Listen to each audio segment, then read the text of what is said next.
Through the Noise with your host, Ernesto Glucksmann. All right, Daniel, thank you for coming back again. You've been on my show more than anybody else at this point, I'm pretty sure. Well, I'm honored. Daniel Brooks, thank you. Dr. Daniel Brooks, I should mention. You're the author. Let me run through the street cred part for those that haven't listened to previous episodes and been terrified about what you had to share. Yeah. You're the author of the Stockholm Paradigm. You're professor emeritus at the University of Toronto. You're also a fellow at the Royal Society of Canada, and you're a research fellow at Manter Laboratory of Parasitology at the University of Nebraska State Museum. So basically, as I said before, you know a thing or two about bugs, right? About these viruses. You're also a freelance consultant on evolutionary biology of climate change and emerging diseases. So like the sad thing about talking to you is that you sort of been one of the voices that sort of predicted that this is going to happen. And unfortunately, the bad news further is it's likely to happen more frequently as we keep tinkering with climate volatility and all that. But let's start with the good news. There are some vaccines. How are you? Where have you been? How are things? Well, we'll start with some of the good news. First of all, I would like to say that I am Dr. Brooks in exactly the same sense that Dr. Jill Biden is a doctor. And just underscore that. Okay.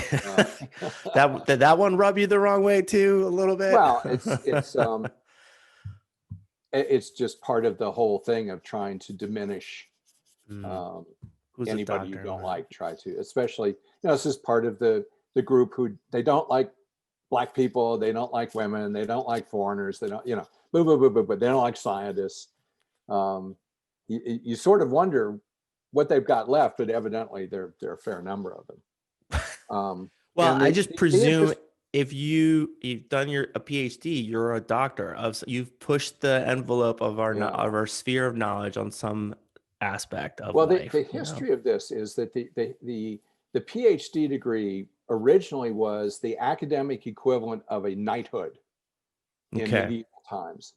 And at that time, scholars at universities, which had been monasteries and so on, who achieved the status of doctor in their discipline, that was like being knighted. Physicians at that time were barbers. Who also, they had sharp instruments and they could cut things off, and they had leeches in jars, and they could use their leeches to try to help you out. But the tradition is that's where the medical field started, in the barber shops in medieval Europe, at least European Western medicine.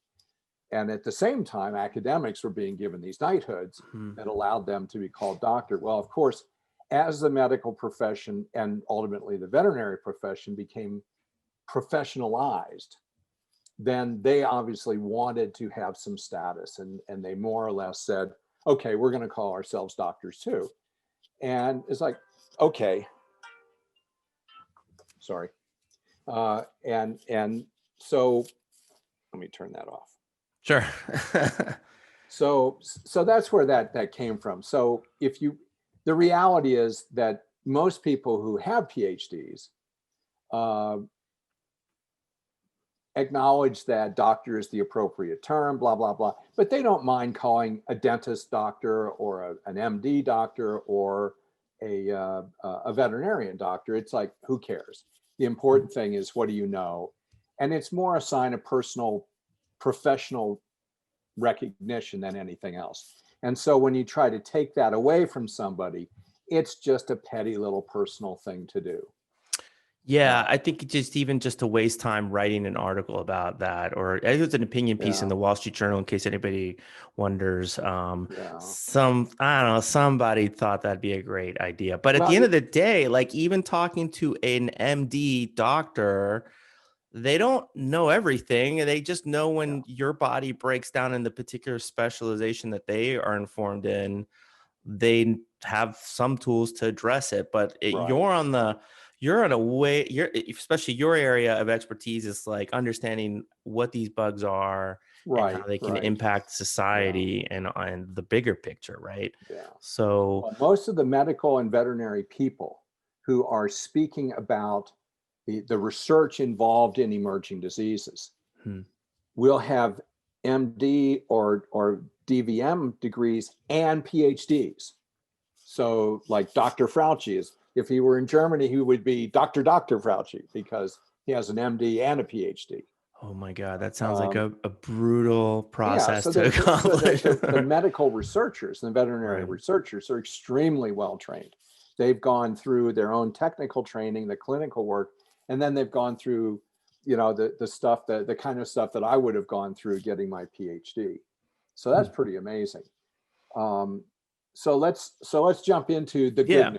Because I've been on twice talking about the bad news. The good news is that there's been a lot of activity on the vaccination front, a lot of success.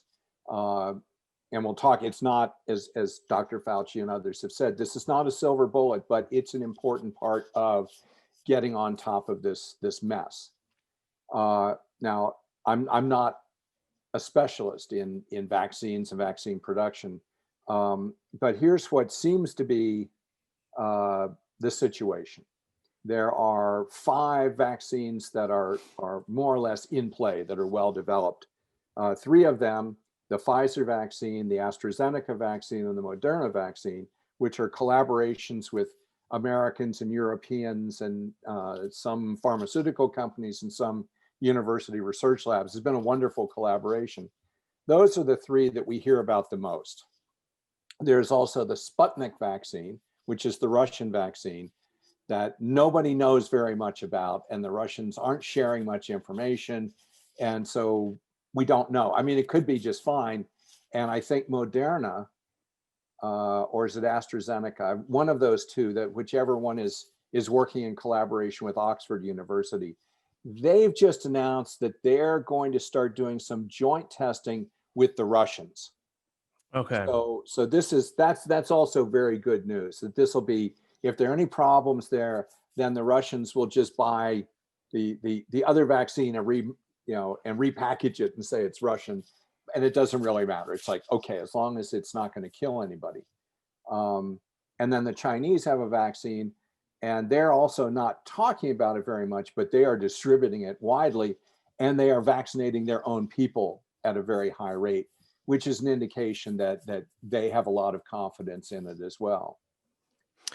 I mean, what do you attribute, just curiosity on this, and I know you're not the expert in vaccine manufacturing, but what do you attribute its speed other than a global attention given to it? What might have been other factors that have been able to respond so quickly to this one? One of them, from what I understand, is it doesn't seem like the virus mutates too frequently, right? So that stabilizes their ability to get to it. Yeah, that's true. It's not such a rapidly moving target. Okay, that's true, but that's actually a fairly minor thing. Okay. So the money, the sheer amount of money being poured into this is unprecedented, and that was a good thing. It's also true that this particular virus is a member of a group called SARS-like coronaviruses. Now that includes the original SARS, or the Southeast Asia Respiratory Syndrome virus, which broke out in 2003, 2004. It also includes MERS, the Middle Eastern Respiratory Syndrome, that broke out about 10 years ago.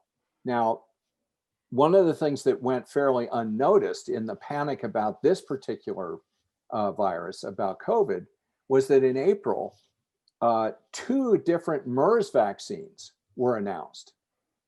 So the fact of the matter is, we've been working, people have been working for almost 20 years on vaccines specifically for coronaviruses that infect humans. In addition to that, veterinary vaccine people have been working on vaccines for coronaviruses in livestock for probably half a century. So we were not starting from ground zero. From scratch. We actually had some idea of what was going on. Now, the third thing, so you get the money, you get the background, people are cooperating, this is all really good. But the really cool thing is that what they've done is they've decided that instead of just going after the whole virus and taking on the whole thing, what they've done this time is to say, what's the critical part of the virus for getting established in the human being? It turns out that those are the proteins that code for the little spiky bits on the outside surface of the virus. And what they decided was, let's just go after that. If we can keep those spike proteins from being activated, if we can deactivate them, if we can destroy them, if we can recognize them early and keep the virus from establishing in a person's cells, then we don't need to worry about the rest of the virus. If it can't get inside one of our cells, it can't replicate and it can't persist. That's the RNA technique. That's right? the RNA technique. So the idea is you train your immune system to then go after the spikes One around particular thing. right? Yeah. And so it's even focused. more. So in theory, it's even safer because it's more specific and it's around the spike protein, and then the rest of the virus gets flushed out of your system. Yeah, exactly. That is potentially a revolutionary advance for all vaccine production. And that's really important because as we discovered when we were writing our book a few years ago, is that we've actually been lagging behind. Humanity's been falling farther and farther behind in terms of vaccine production for quite a while. It's been more and more expensive and more time consuming to get to a vaccine. This could actually speed things up a lot. That turns out to be really critical in two ways. First of all, just it allows us to respond more quickly, but it also means that the vaccine producers are now beginning to accept the reality that this is the new normal, that we are going to see more of these things in the future. And it's not just, as I've said before, it's not just pathogens that get into human beings. It's also things that get into our crops and into our livestock and into wild animals that we use for food and recreation. And there's an enormous amount of economic context with respect to these emerging diseases. And the background is that climate change is what stirs the pot and gets things moving around so that susceptible hosts of all kinds end up coming into contact with pathogens they're susceptible to, but they've never seen before.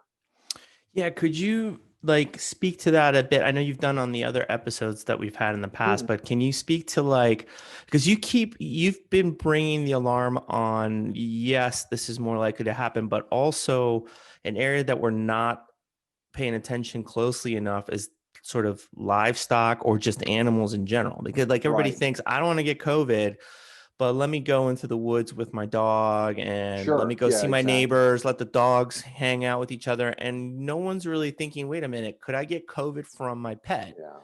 Is that a possibility? Well, it's not just a possibility. We know this is happening. Okay. And we are deliberately ignoring it. For a couple of reasons. I mean, so let me go through a little bit of a timeline here.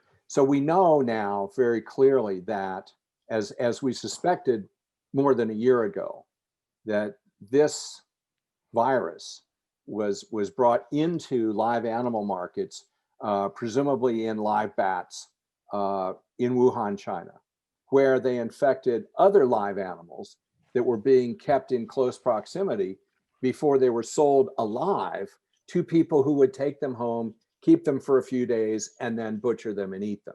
And this is what we call the stepping stone dynamic, where you go from bats into something like dogs or cats. So the variants of the virus that are in the bats cannot go directly into humans, but they can get into dogs and cats, let's say. And when they're in dogs and cats, some variants of the virus that could not survive in bats can now survive in dogs and cats, and some of them can get into human beings. So that's why we call it the stepping stone dynamic. And in last January, a lab in Hong Kong published a paper and said, uh-oh, dogs, cats, and ferrets among companion animals, pets, can all be infected.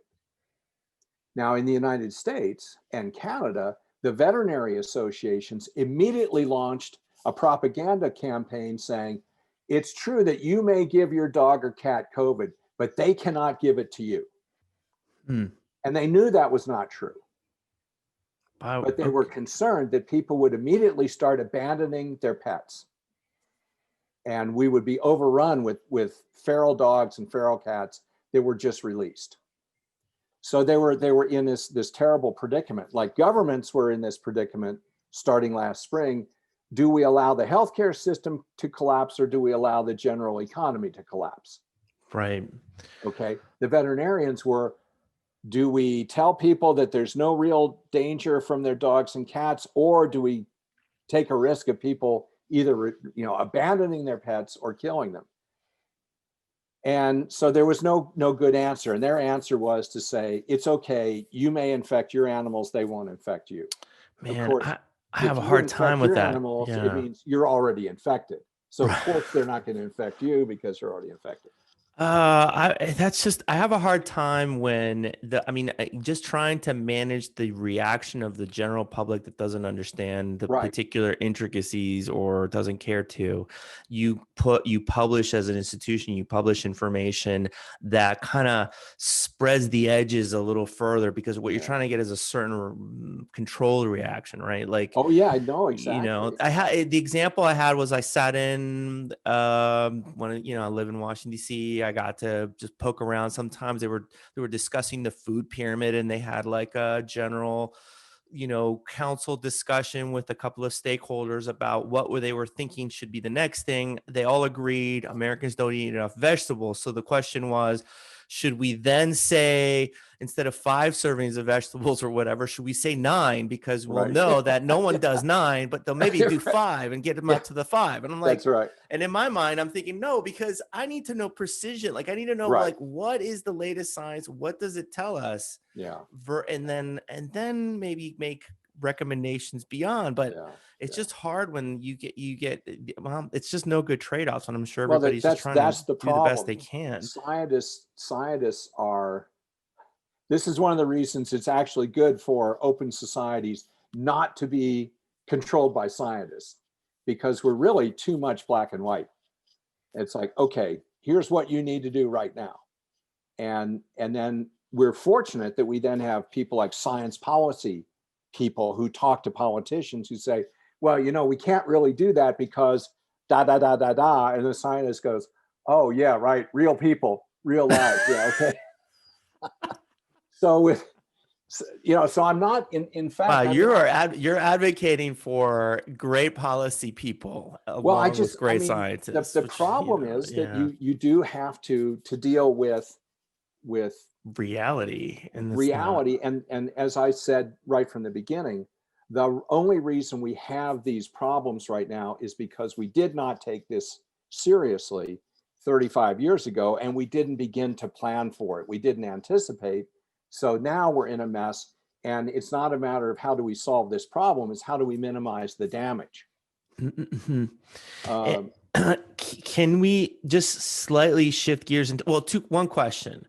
Could it be that they thought, well, pets are generally on the ground, just like little children, and the viral load perhaps doesn't get high enough from a pet, or maybe pet and the child are both like just kind of coughing and it just goes down on the carpet. And in general, that's why it doesn't seem that we get sick from smaller creatures. no pet owner actually gets right in the face of the pet, right? Oh, maybe maybe, except everybody who's got a dog. You can love your pets, don't love your pets. Yeah. So here you have this situation. I mean, there was, you have to understand also that if we suddenly said, well, we need to be testing everybody's pets, then, well, we don't have enough tests for all the people. How can we do this, that, and the other? So there had to be some kind of damage control done. But it also was, we were saying in January, especially after this study in Hong Kong came out, we said, okay, you didn't pay any attention to us in November of 2019 when we said there's a problem virus in China that's going to be global by December. Now, starting in January, we're saying, now you have to worry about this virus going from humans into local reservoir animals and never going away. Okay, so what happens then? This study is published in Hong Kong. Oh, hum. Then in March, there is a report from the Netherlands that a mink farm in the Netherlands, some of the mink have COVID. They know that the mink were infected by a person who worked at the farm. They also know that another person was infected by the mink. So we know in March that humans to mink to humans was not only possible, it was happening and happening outside of a laboratory. Okay, well, blah, blah, blah. End of April, beginning of May, mink farms in Spain are having some problems. July, there's a mink farm in Utah that's having some problems. Nobody's doing anything. There's a mink farm in Denmark. I see. And then this week, there's a report from Great Britain that they've finally identified a wild mink in the Great Britain that has COVID. Okay, now, here's where the evolutionary perspective comes into this. What are mink related to? Well, they're related to weasels and wolverines and skunks. And skunks are everywhere. Skunks are one of the species, like opossums and raccoons and squirrels. These are forest species that have become heavily urbanized. I mean, every big city, especially every big city with green spaces, has skunks. They smell food, they smell garbage, they want to eat it. Exactly. They're not scared either. Right. That's right. And they're moving around through the same space as our dogs and cats. Well, if dogs are good hosts, then foxes and coyotes and wolves are also going to be infected. If cats are infected, then bobcats and lynxes and mountain lions. I think it was either the Brooklyn or the Bronx Zoo lost a couple of exotic cats to COVID last spring. So all the relatives, all the wild relatives of dogs and cats and weasels and skunks and things like that, all over the world. Wow. And we've been doing nothing about it for years. Now it's too late. So people last year in my area, I'm just a mile from the Blue Ridge Parkway, so people who were sheltering at home still would occasionally go out in the woods with their dogs. Right, for some and exercise. Whereas in the cities, people are pretty good. They're not 100%, but they're pretty good about picking up dog poop. People don't pick up cat poop. And of course, nobody's wandering around cities picking up raccoon poop and opossum and so on. So, but you're out in the woods walking around, you let your dog poop, you go home, some skunk or a fox or something walks by, sniffs it, gets close enough to it to pick up any virus that's in the feces, boom. There's nothing to stop it. Right. They go home to the den with the other fox and the babies and so on, or whatever, the rest of the coyote pack. And they touch noses to as a greeting. Everybody's infected. Now, so far as we know, the vast majority of companion animals and their wild relatives do not get very sick from this virus. And in some ways, that makes it worse, because that means that they're all walking around with the virus, not showing any symptoms. The sick ones are not dying off. This is just a massive reservoir of potential infections. I mean, it's sort of the terrifying tale of Ebola, right? The reason it didn't quite spread was simply it just killed the person too fast. Really fast, yeah. And so right. that was its beneficial trade-off. Out very quickly. That's right. Yeah, versus now, this one is going to be just like West Nile virus, except that in the case of West Nile virus, it became established in the United States. It's widespread in the US, but it has to be transmitted by mosquitoes. So it's easier to avoid it. Whereas this one is simply, this thing can be transmitted directly. And no one's thinking about it. I mean, I go around with your pets in the woods and they happen to come on. I go running in some woods where it's like less people, it's more of a dirt trails, and people go with their dogs, and they're unleashed. They're not supposed to, but they're unleashed. And you can't keep an eye on your bloodhound that's running through. He'll come across something probably without you being able to see what he's looking at, right? That's right. That's right. And then your dog picks it up. Yeah. And so you've been saying that we're just not looking at that potential issue. And it's now too late to mitigate that kind of spread. It's not too late to begin monitoring populations of wild animals to see how this is spreading, to try to see what other, say, urbanized wild animals like rats, for example, might also be picking this thing up, because we don't really know the full range. We know that the biochemistry that allows that spike protein to recognize our cells and attach, we know that piece of biochemistry is extremely widespread among mammals. It's not just humans. So basically, we have to assume, for example, that every primate on the planet is susceptible. And so every conservation biologist who's worried about preserving endangered species of primates now has to worry about this, and they have no way of stopping it. Right. We're not going to start vaccinating primates in the wild. No, that's right. And so this is now let me jump over to the other thing you were talking about is this idea of it's not just people. Well, at the same time, Europe is blowing up with its second big spike of COVID, like the United States is. Yeah. Okay. Hold on. I got to get comfortable again in my chair. I'm sure it's nervous again. Zoom butt, right? Okay, I'm ready. So African swine fever which caused pork prices in Hungary to double last year, because you have to kill the pigs. Its natural reservoir is wild boar. Wild boar in Germany have now been documented as having African swine fever. So they're spreading it all over Europe.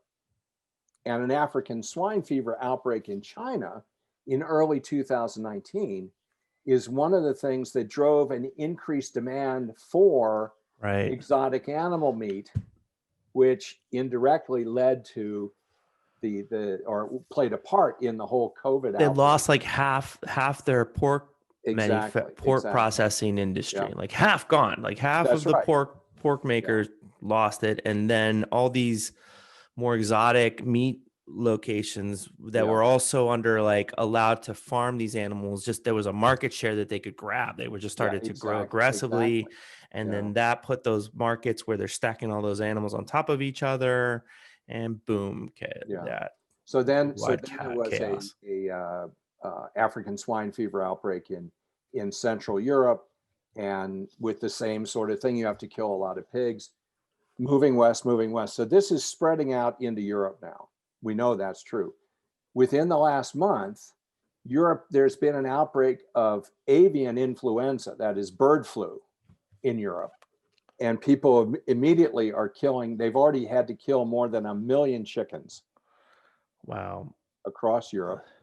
And so not only do you have a reduction in pork production, now a reduction in poultry production, which will increase meat prices, food prices, but avian influenza can get into pigs, especially if the pigs are already sick with their own influenza, which is not African swine fever, but there is a swine flu, there's a swine influenza. And when pigs that are infected with swine influenza also get infected with bird influenza, those two things can recombine and produce a form that is really deadly to human beings. And this has happened before. How does that work? Why would two kind of strains of different, because they're closely related to each other. Okay. And so if they end up in the same cell and they open up and their DNA is moving around trying to replicate itself, basically they just kind of get mixed up together. Because remember, in the cell, when a virus gets into your cell, the way they replicate is by using your own genetic code as a template to replicate themselves. And so if there are two different viruses in the same cell, Well, they're actually easier to replicate with each other than they are with the mammal stuff. And so this is something that happens a lot. And in most cases, it's not such a big deal.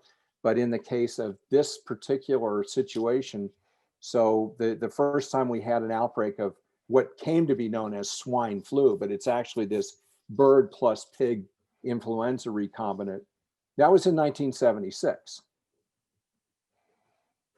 And one of the reasons that we have been so deliberate about bringing out the COVID vaccines is because in 1976, President Ford said, "I demand a vaccine now."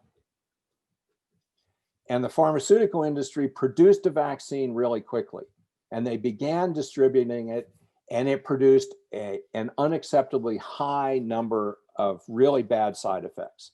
It was provoking Guillain-Barré syndrome, so it's an autoimmune disease.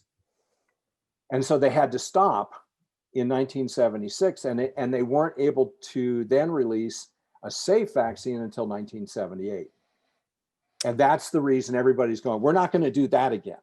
We're going to make sure, even if it takes a little bit longer. And so this is, if the pharmaceutical companies are now applying for emergency permission to begin distributing these vaccines because they learned from the past, you can be pretty sure that they're really confident. I mean, was that incident in 1978 was sort of the creation of the FDA? How long the FDA has been around? I don't know. I should have looked up the history of that. I should too. We should look that up. I don't really know, but if the FDA were in existence by then, it would have been fairly new. And I'm really embarrassed that I don't know. I've never looked that up. Can I get it in my professional career? It's always been around. So, founded in the 1906. So we're off. Well, I was right that it's always been around, but yeah. Oh, that's embarrassing. I'm sorry, but I will never forget that now. Right. And through the FDA can trace back its origins to the creation of the agricultural division in the patent office in 1848. Wow. Its origins as a federal consumer protection agency began with the passage of the 1906 Pure Food and Drugs Act. Wow. Okay. That's great. All right. I mean, it just seems like we're going to keep cycling through these, like you're already identifying a couple of these emerging potential global pandemics that are happening now. There's also poultry, in pigs, in certain regions. And so you're going to tell me we have figured out how to like contain all this stuff, right? Well, we know what we know what we can do to mitigate the outbreaks. In other words, we can slow these things down. We cannot stop these. And the reason we can't stop them is because there's nothing magical about these outbreaks.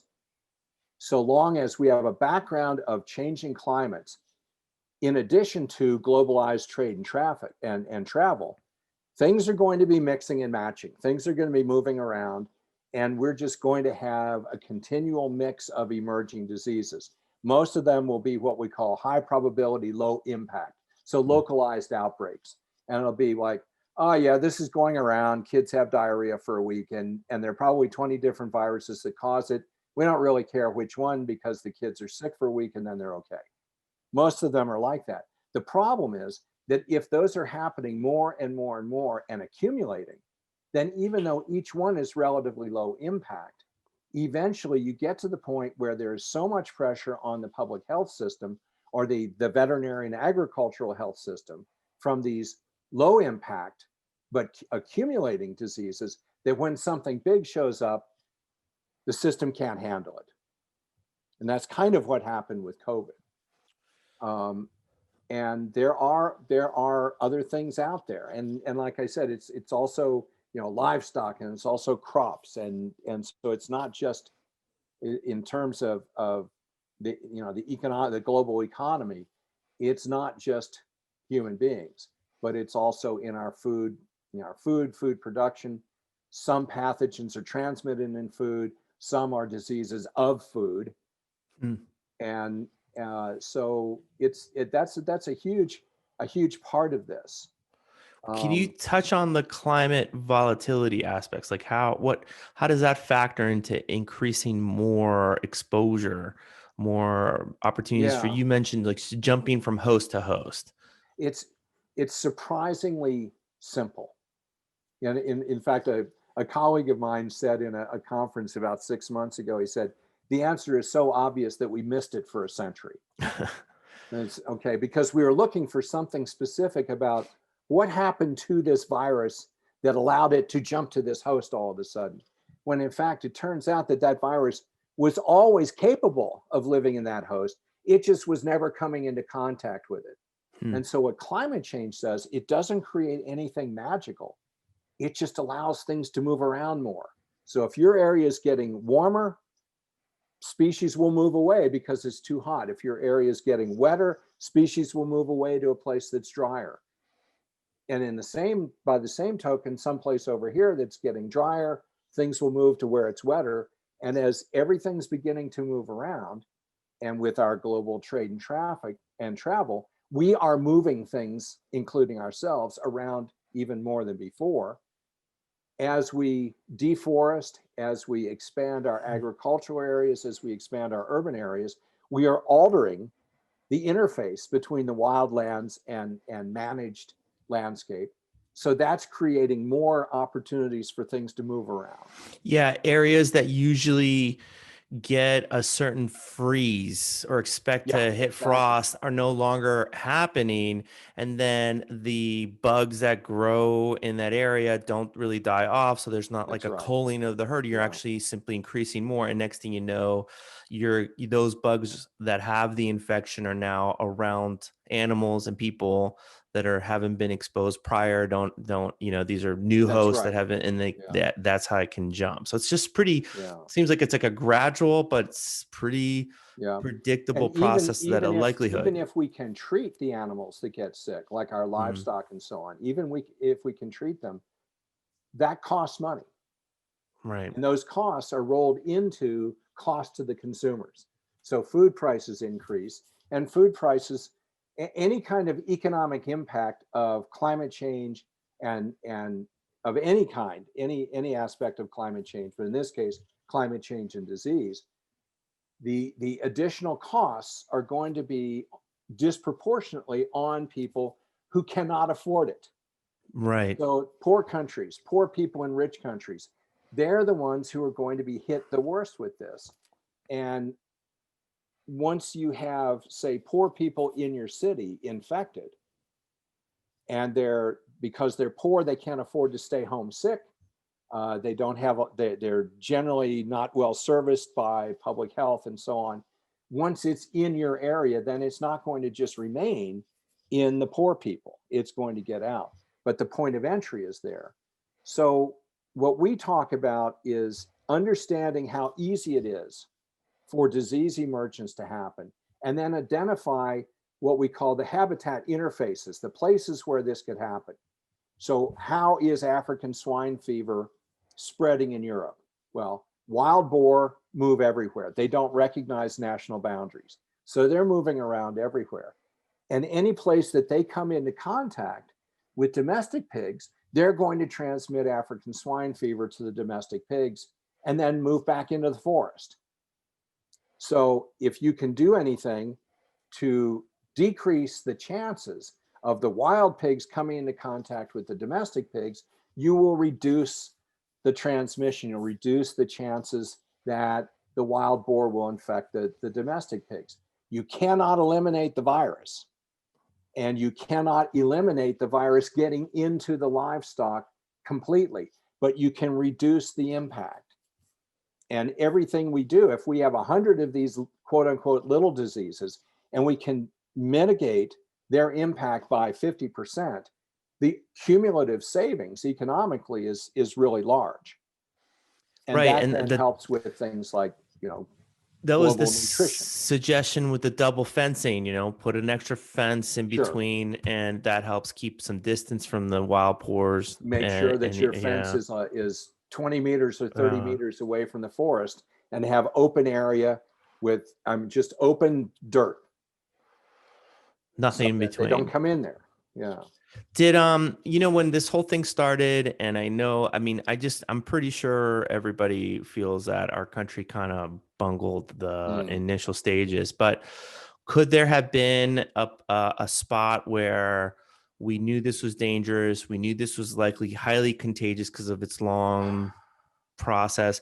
Could we have just like shut down for a whole month, everybody stays home, and then let the kind of flush out the disease, like let it pass through our systems? What do you think that would have slowed down things? Or no, once it was here, this is one of the things that everybody said it initially, and then they forgot about it. When we talked about flattening the curve, okay, you have to go back to 8th and 9th grade geometry. So if you have a curve that does this, what is the area under the curve? That's X. Now, if you have the curve that does this, what is the area under the curve? It's still X. It's still there. All the flattening the curve did, you have to remember that flattening the curve was a decision that was made to try to preserve the healthcare system from collapsing. So it was always going to be true that a certain number of people were eventually going to get infected, going to get sick and die. It was just a decision was made to spread that out over time so that you would get sick later rather than sooner. Right. And we forgot that. Completely. Like we're in that spot right now, right? We are in some parts of the country, the local hospital is sending patients away for everything. They can't take any more people right now. And I think that that's kind of the thing that people that deny the disease or deny that this is an issue, I don't know where they're getting their news or whatever, but it doesn't matter. The point that they're not realizing is a hospital overrun with a COVID situation is a hospital that won't be able to treat your broken leg, your burned hand, your cancer, your whatever. There's no time for you. And if you're walking wounded and you can breathe, well, come back later because you're, take here some pills. Good luck. They're not, and that's that triage. Once I think that's the scariest. When I was a volunteer firefighter, we did some large scale triage. Like these are sort of like drills. And no one, you kind of do them, you take them seriously, you're supposed to, but it's also not really real. You just sort of show up at a giant parking lot at a mall and there's some actors playing a certain way and then just sort of evaluating that you're checking off some stuff. But the realization is what you're doing there is anybody that can get up and walk, go that way is what you tell them. Get up and go. Good luck with your life. Everybody else that's not able to move, you go quickly assessing who's going to die. You're going to die, you're going to die, you're going to die, you're going to die. Okay, we can only deal with this small subset that maybe we can save, but everybody else in pain that walks is gone. Everybody that's going to die, you're going to die, because that is what a mass casualty event's going to be about. And triage is no joke. It's not like, oh, we got to categorize so everyone gets treated. No, we're categorizing everyone so that we can get rid of. We can't. That's right. You can't do it all. That's the scary thing. And part of the reason it's worse in the United States because there's no national healthcare program, but it's not so good anywhere else. I mean, one of the things that we know from this whole thing is that everybody looks bad. Nobody was prepared. Everybody went crazy trying something, hoping that something would work. Okay.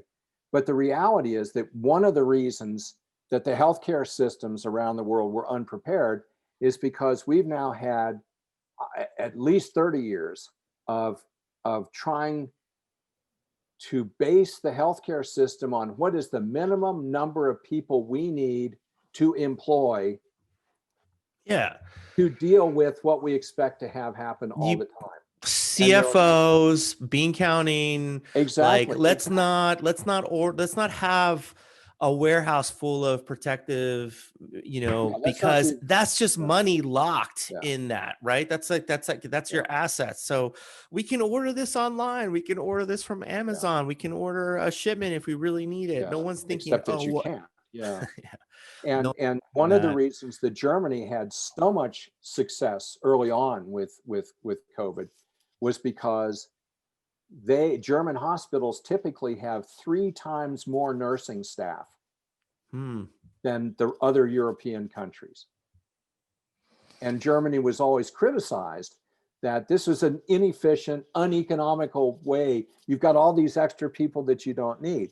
Well, suddenly they needed those people, and it worked really well. The problem is that every country that did the right thing early on then decided in July that they would forget about what flattening the curve really meant, declare a victory, and open everything up, and then everybody could go on summer holidays. And now it's a mess again, because and here again, this is sort of a sociological triage. Human beings are very social. They do not like being in captivity. This is one thing we might think about with zoos and primates in the future. Right. We don't like this. They probably don't like it either. But, I was telling people 6 months ago, 8 months ago, friends of mine in Europe, I said, this sheltering in place is not going to last very long with Americans. Americans do not tolerate being told what to do as a population. And there's a particular a large subset of Americans who, in particular, if they're told to do something, they're not going to do it. They will not do it. They're like my 4-year-old, basically. I had to say it. If you tell them what, you got to reverse psychology. You need to do this thing. Yeah, right. Yeah. And this is what happened. But it also happened in the rest of the world. Okay, as people got to the point where they said that they either said, this is not working, so I might as well go back to work, or they said, it worked, I'm going back to work. Yeah. And we shouldn't diminish the businesses, the small businesses and the employees that I need to pay rent. The rent check the rent bill's still coming. But we did nothing for that end of it. We're just shutting down restaurants because we weren't prepared for that either. Yeah, we didn't. We thought what were they thinking? We're just gonna get shut down Main Street businesses and expect them to survive a whole year of reduced business to pay their bills, and then but the bills don't get. I didn't get a reduction in bills. That still came. And so if you can't pay your rent and you're having trouble buying food for your kids, are you going to go out and buy them special vitamins? No, you can't. Are you going to be able to upgrade their diet? No, you can't. You're going to start looking for the cheap stuff that has low nutritional content. And, it just goes on and on and on. You're in survival mode, and many families are just trying to survive. Right. We don't, and I think that the long-term psychological repercussions are still we haven't even touched on it in terms of what that's going to be like for everybody. And the whole issue of what impact this is having on school kids is, people are talking about that. And in fact, we're extremely lucky that we have a PhD in education who is now going to be the First Lady of the United States, because we are going to have to deal with enormous problems of 1, maybe 2 lost school years. And at each stage, now suddenly we realize that every year, each different year in school is a very different part of the overall development of a kid. And the difference between 8th grade and 9th grade is enormous. The difference between preschool and kindergarten, 1st grade and 2nd grade, these are enormous things. And we weren't prepared for that either. Everybody's doing the best they can, but it is all triage at this point because we weren't prepared, and we could have been. This particular virus. Haven't even thought of that, right? In 2003 and 2004, there was this SARS outbreak. And it was really nasty. It killed people, a lot of people, very quickly. And that was one of the reasons it was contained more readily. And then it kind of died away. It's still in, some bat in in the jungles in China somewhere, but it hasn't reemerged yet. But other coronaviruses are there. In 2005, 2 different laboratories in China published articles, scientific articles saying, there's an enormous number of these SARS-like coronaviruses in bats and other animals in the forests in China, including the ones around Wuhan, where these open air markets operate. If the Chinese government at that point in 2005 had said, okay, those markets now have to be regulated like any other meat market, this would never have happened. If they just would have separated all their... That's right. And then some years later, 10 years, so they did nothing for 10 years. And then about 3 or 4 or 5 years ago, they said, well, maybe we should study the possibility that there could be a threat there. So they established this really sophisticated virus laboratory in Wuhan to begin studying the problem. And then became the target of the conspiracy theories that they were the ones who actually caused it. They were too late getting to it. It broke out before they were able to really study it properly. And of course, that fed into the conspiracy theories that this is all a weaponized virus and everything. But that also fed the idea that there must be something really strange and odd, and it takes a lot to make this happen, when the reality is it takes almost nothing for these emerging diseases to happen. Just bring in novel animals into the market. Go out move your farm into a new part of the forest where nobody's ever been. Destroy some rainforest to start your palm.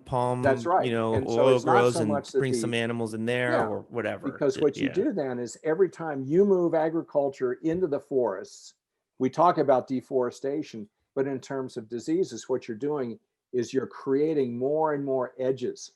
Right. Disease transmission can happen. Chance encounters with another virus to jump off and get you, or get somebody that you end up spreading. Can we tell me that we've all learned our lesson?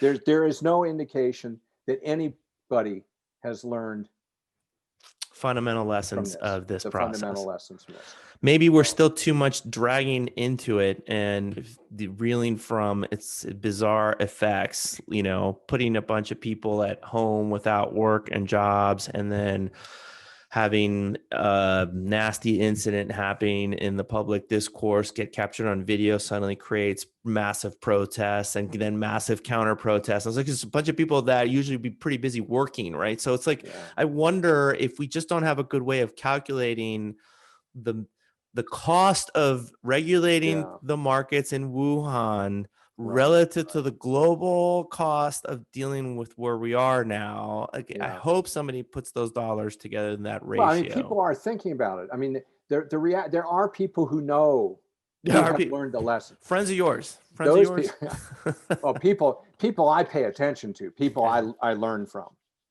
Can you name one or two that people should, in case, a couple of people you think are good thinkers about this space? Well, there are people like, in terms of the sort of global economy and socioeconomics, Ian Golden at the Oxford Martin School, the director of the Oxford Martin School of Management, had a huge influence on me in 2017 when we were first writing our book about disease. Some of the Hillary Brown at the City University of New York and the Spitzer School of Architecture is a really progressive thinker in terms of how to cope with things like coastal cities and sea level rises and relocating people. Oh yeah, what happens? How do we relocate New York City? Yeah, you're not supposed to move firewood when you move from one house to the other, but you're moving everything else. But now you're moving everything. So there are people who are thinking about these sorts of things. Tim Benton at Chatham House in the Great Britain, in Great Britain, the UK, is a brilliant thinker about food production and the impact of climate change on food production, food costs, food availability. And he and I talk a lot about the interface between that and disease, because at the moment 2/3 of all of the calories that human beings take in every day on this planet are corn, wheat, and rice. Yeah. So we're and so now you've got three major plants. There is a fungus that is affecting wheat in the Middle East and Southern Europe now, called wheat stem rust, that does not respond to any known fungicide, and none of Monsanto's GMO strains of wheat are resistant to the fungus. That's 27% of the calories that humans eat every day. Oh man. And this is what is pushing, this is part of what is pushing this movement called the ancient grains movement.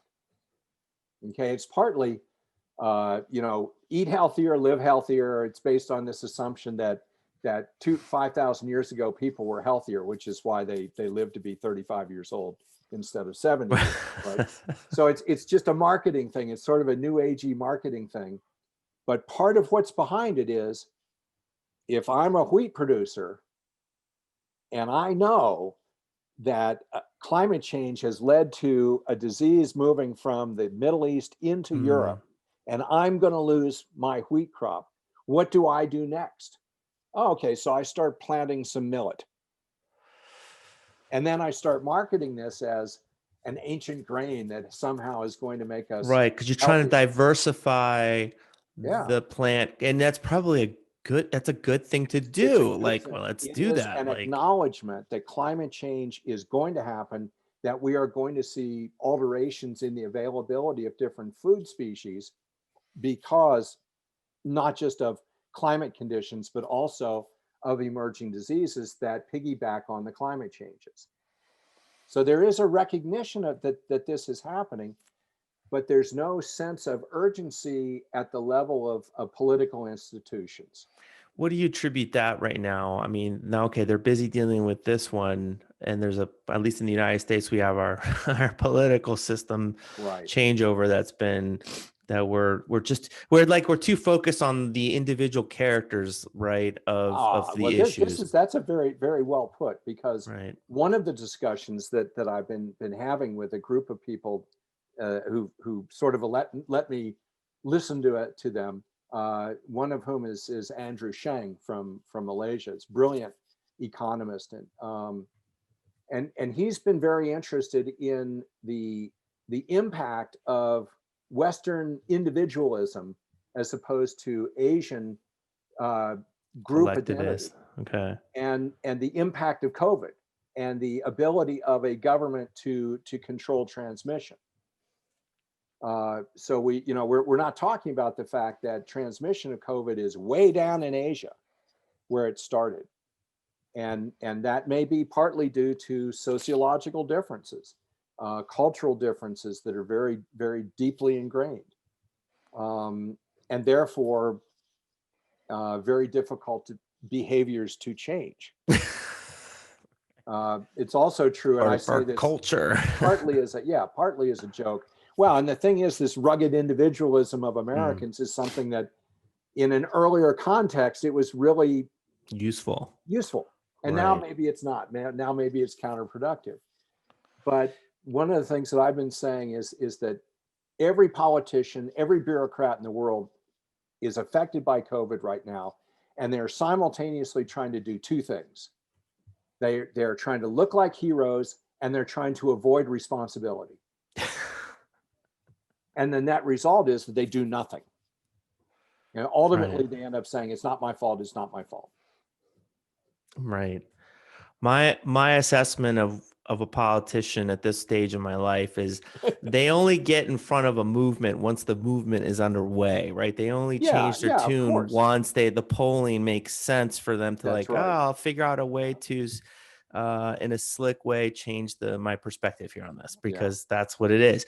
They're not the ones driving change, from what I've gathered they're very much cases. Just as the medical profession is almost completely oriented towards crisis response, so are our political systems. Okay, no politician thinks that they can get reelected by saying, You know, those 27 diseases that did not happen in the last 4 years, vote for me. Right.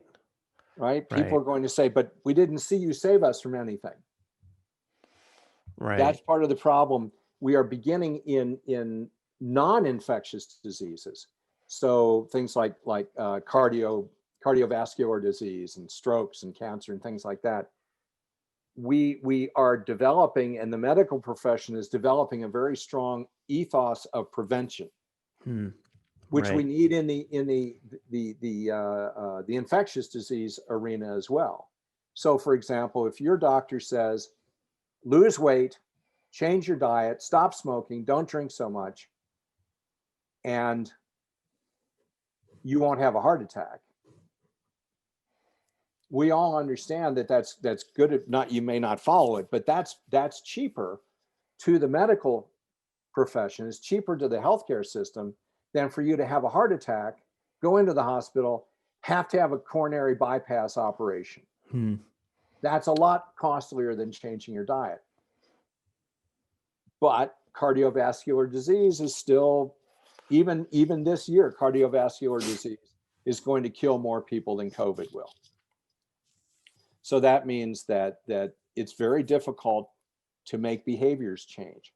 Now, I was on a Zoom conference about climate change and emerging infectious and non-infectious diseases, and Dame Teresa Marteau from Cambridge University was speaking about climate change and non-infectious emerging diseases.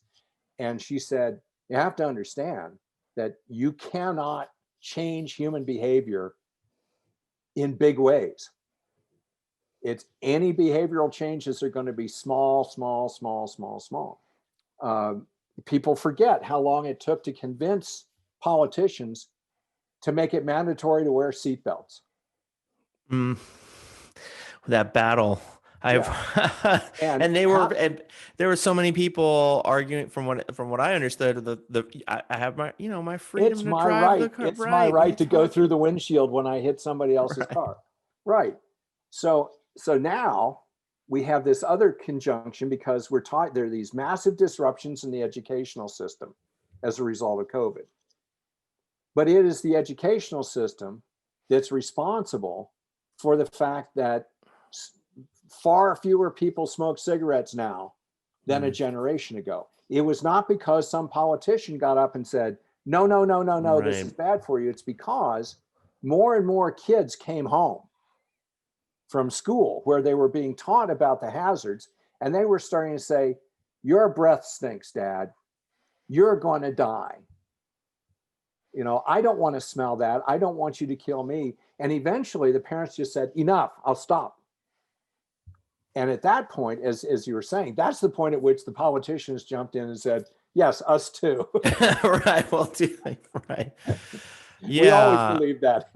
Yeah. There was an interesting opinion piece in the New York Times about, I forgot her name. I should have mentioned it, but it reminded me, she was saying we should show what it's like for somebody to be on a ventilator.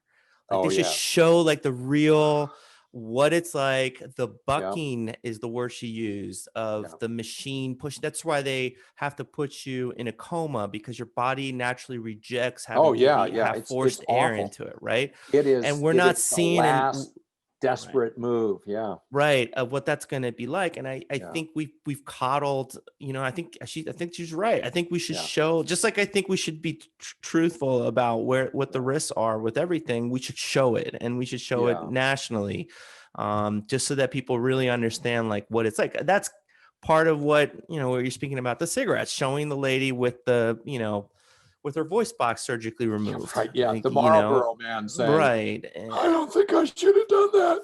Yeah. You got to sometimes scare people to make some changes. But I just hope that we are still just simply in the middle of all this, trying to sort it out, that people haven't had time to lift their heads up. Certainly the healthcare system hasn't, unfortunately. Well, President-elect Biden is saying the right things. He's got the right people around him. The one thing that he has said recently that is absolutely critical is he's calling on Americans to wear masks for 100 days after his inauguration.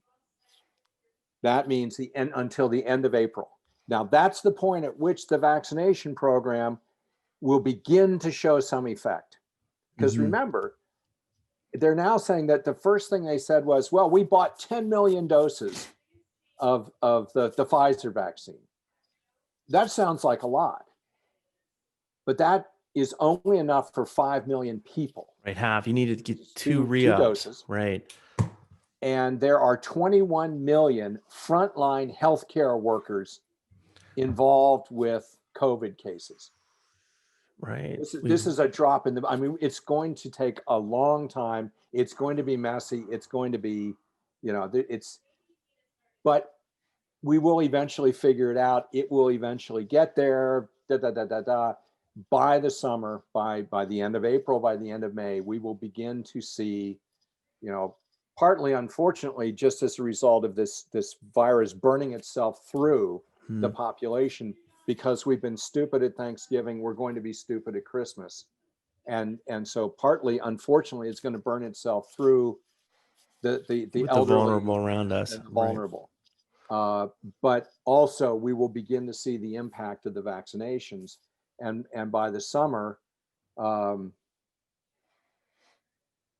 people they'll be shell shocked, but they should be able to begin thinking, okay, my kids are going to go back to school in September or August or whatever. And I'm going back to my job. But the key here for us is, or I think for you and for just in our country, is to make sure that this isn't something we just forget. Like, oh yeah, that was that one time that happened. Exactly. It was once in a generation. Yeah, all those topics. It happened, 1920s, and then this time. That's kind of what everybody compares this thing to. So can you? I know I don't want you to foretell the future, but what's the likelihood that we live? No, but what's the likelihood that you and I live through yet another shutdown, year-long shelter in place? We're worried about the health. Like, what could this happen again in our lifetimes? Oh, the chances of that are 100%. 100%. You would say 100%. Next year. It could be 20 years from now. But it's sometime.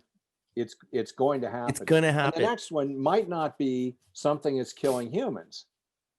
It could be something that destroys the corn crop in America. Right. Or, destroys the cattle. Because anything biological can be susceptible to a fungus or a virus, or right. And they're percolating. They're cauldrons of this stuff around the world. We've already got a lot of little drip. COVID now is going to be another drip thing. So now it's not going to be flu season. It's going to be flu/COVID season / the next one. And all of these things have a cost. And we're at a point now where we're saying, and the economists that I've talked to say, yes, this is true. I don't think you're going to be able to make it happen. But the argument is that it's going to cost a lot of money to convert into being proactive about all of these different aspects of climate change. But if we don't make those major costly investments now, it's going to be disastrous. Hell of a lot more. Right.